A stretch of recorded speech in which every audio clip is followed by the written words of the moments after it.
The operating theater aboard the Crimson Talon was never meant for this. Cold metal walls designed for war councils now housed a makeshift surgical suite, its harsh emergency lights casting long shadows across the bloodied floor.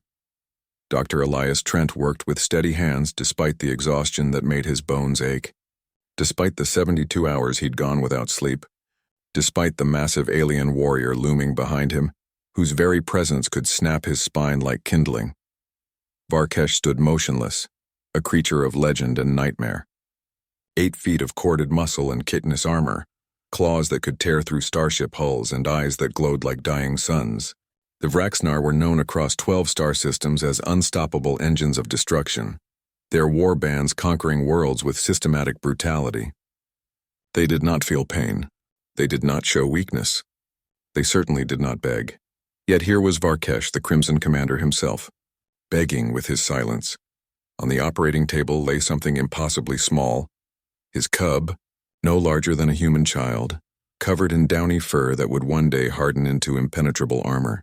The wound across its torso should have been fatal hours ago, shrapnel from the human ambush, irony sharp enough to cut through space and time itself. Humanity and the Vraxnar had been at war for 3 years, a bloody conflict neither side was winning. Heart rate dropping, Elias muttered, more to himself than anyone else. His hands moved with practiced precision, threading surgical wire through tissue that resembled nothing in human anatomy textbooks. He'd learned Vraxnar physiology the hard way, by operating on enemy combatants who would have killed him given half a chance. The war had changed something fundamental in humanity. While other species built bigger ships and deadlier weapons, humans had learned to adapt. They'd studied their enemies not just to destroy them but to understand them. It was a peculiarly human madness, this need to comprehend the incomprehensible. Why do you help? Varkesh's voice was like grinding stone, each word carefully chosen from the human language he'd learned. Your people, your soldiers, they did this. Elias didn't look up. His hands worked inside the cub's chest cavity, repairing a circulatory system that operated on principles that would baffle even advanced AI diagnostics. Because she's dying, he said simply. That's enough reason. It wasn't the answer Varkesh expected. In Vraxnar culture, wounds were trophies. Death was honor. A warrior who fell in battle needed no tears, only songs. But this was not a warrior. This was innocence itself caught in the crossfire of adult madness. The cub's breathing hitched, a wet, struggling sound that made even Varkesh flinch. Elias felt the shift immediately. Something had torn. Internal bleeding massive and sudden. He had seconds, not minutes. Suction, he barked, then remembered he was alone. His medical staff had evacuated when Varkesh had stormed into the human medical frigate, carrying his dying offspring and demanding help at gunpoint. No one had volunteered to stay. No one except Elias, who'd simply looked at the cub and started prepping his instruments. He grabbed the suction tool himself, clearing the cavity, while his other hand explored by touch alone. There, a severed vessel pumping the cub's life away with each failing heartbeat. Human fingers, too large for the delicate work, somehow found the tear, somehow made the repair. Your people tell stories, Varkesh rumbled into the silence. About old Earth, before the stars. Not the time for stories, Elias grunted, tying off the vessel with hands that trembled from exhaustion and adrenaline.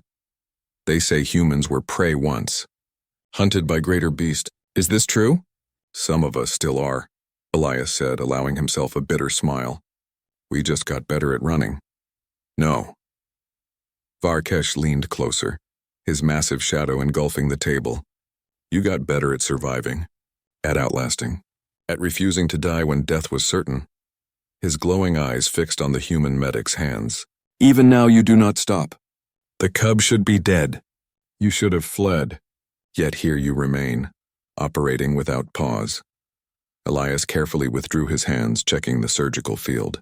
The bleeding had stopped. The cub's heart rate was stabilizing, still weak, still dangerously unstable, but fighting. Always fighting. Maybe that was what humans and Vraxnar had in common after all. She'll need constant monitoring for the next 48 hours, Elias said, finally allowing himself to sag against the table. I'll need to stay with her. You trust me not to kill you? You trust me to save your daughter. Elias met those alien eyes without flinching. Seems we're both taking risks today. For a long moment, Varkesh said nothing. Then slowly, deliberately, he reached out one massive claw and placed it gently on the cub's head, a gesture so tender it seemed impossible from a creature of war. The stories we tell of humans, they say you are weak, soft, that you break easily and die screaming. We do, Elias admitted. All of that is true. Then why do we lose? Why do we fall back system after system against your fragile ships and breakable bodies? Elias looked at the cub, her breathing now steady, her small chest rising and falling with life that should have been extinguished. Because we don't know when to quit.